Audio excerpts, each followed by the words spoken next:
తెలుగు కథ వింటారా ఛానల్ కి స్వాగతం.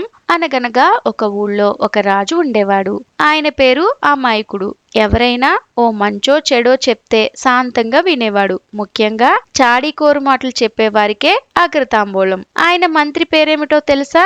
మాయకుడు. రాజు మంత్రి కూడా సార్థక నాములే. మంత్రి ఒక్కొక్కప్పుడు రాజుగారినే పల్టి కొట్టించి పట్టం కట్టుకునేవాడు. పైకి చాలా మంచివాడిలాగా ఉండేవాడు. రాజుగారి పశువుల కాపరిలో అజ్ఞాన శిరోమణి అని ప్రత్యేకంగా దున్నపోతులను కాసేవాడు ఒకడు ఉన్నాడు. ఒకనాడు అజ్ఞాన శిరోమణి దున్నపోతులను కాస్తూ ఉండగా కొంచెం దూరంలో ఉన్న గేదెల మందలో నుంచి లేగదూడ ఒకటి తప్పిపోయి పోతుల మందలో కలిసింది. కొంతసేపటికి అజ్ఞాన శిరోమణి ఈ లేగదూడను చూచి, ఔరా కాలమహిమ, దున్నపోతు ఈనింది అని అనుకుని ఈ వింత సంగతి రాజుగారికి నివేదించాలని అనుకున్నాడు. తిన్నగా దున్నపోతును లేగదూడతో సహా తోలుకుని పోయి రాజుగారి ఎదుటికి వచ్చి, ప్రభు, మన మందలో దున్నపోతూ ఈ లేగదూడని ఈనింది అని మనవి చేసుకున్నాడు. రాజుగారు ఎంతో ఆశ్చర్యపడి మంత్రి వంక చూచి, మంత్రి, చాలా విచిత్రంగా ఉంది అన్నారు. మంత్రి కూడా, చిత్తం చిత్తం మహారాజా, గత యుగాలలో ఏ మహారాజు పరిపాలనలో కూడా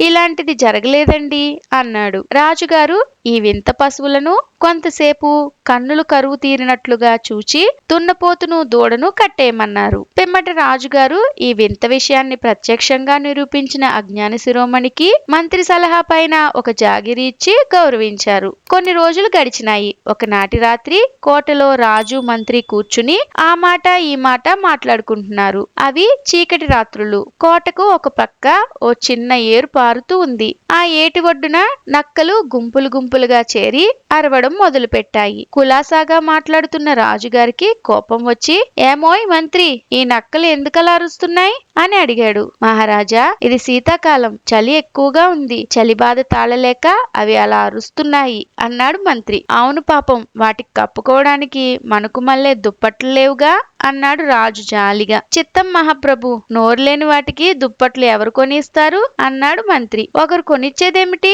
మనమే ఇద్దాం. రేపు మన ఖజానాలో నుంచి 2000 రూపాయలు తీసి దుప్పట్లు కొని ఒక్కొక్క నక్కకు ఒక్కొక్కటి చెప్పున ఇప్పించు అన్నాడు రాజు. మంత్రి సరేనన్నాడు. తెల్లవారింది. మంత్రి ఖజానాలో నుంచి అంత డబ్బు తీసి చక్కగా తన ఇంటికి పట్టుకెళ్లి తాళం వేసుకున్నాడు. ఆ రాత్రి మళ్ళీ మామూలుగానే రాజు మంత్రి కోటలో కూర్చున్నారు. నక్కలు మళ్ళీ అరవడం మొదలు పెట్టాయి. ఇది వినేసరికి రాజుకి ఆశ్చర్యం కలిగింది. మంత్రి, దుప్పట్లు కొని పంచిపెట్టావా అని అడిగాడు. చిత్తం దేవరా, ఆజ్ఞ ప్రకారం అన్నింటికీ తలొక దుప్పటి ఇప్పించాను అన్నాడు మంత్రి. అలాగైతే మళ్ళీ నక్కలు అరుస్తున్నాయి ఎందుకు అన్నాడు రాజు. ప్రభువులు పొరపాటు పడుతున్నారు. తమరు దయచేయించిన దుప్పట్లు కప్పుకుని అవి తమకు కృతజ్ఞతలు చూపుతూ తమ కీర్తిని ఇలా గానం చేస్తున్నాయి అన్నాడు మంత్రి. నిజమే కదా అని సంతోషించాడు వెర్రి మహారాజు. మంత్రికి క్రమంగా దురాశ పుట్టింది. రాజ్యమంతా తానే కాజేయాలనుకున్నాడు. ఒకనాడు మంత్రి రాజుతో ఇలా అన్నాడు. మహారాజా,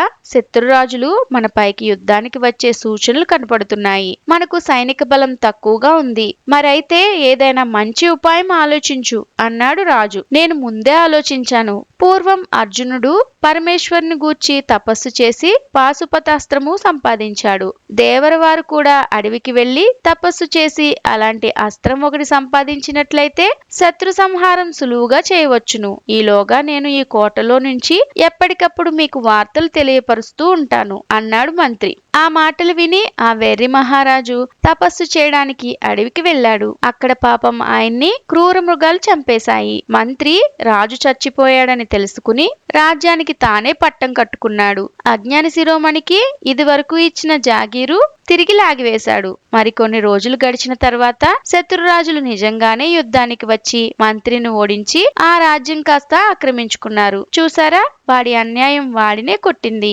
ఇలాంటి మరెన్నో కథలు వినాలనుకుంటే తెలుగు కథ వింటారా ఛానల్ ని తప్పకుండా సబ్స్క్రైబ్ చేసుకోండి. మరొక మంచి కథతో మళ్ళీ కలుద్దాం.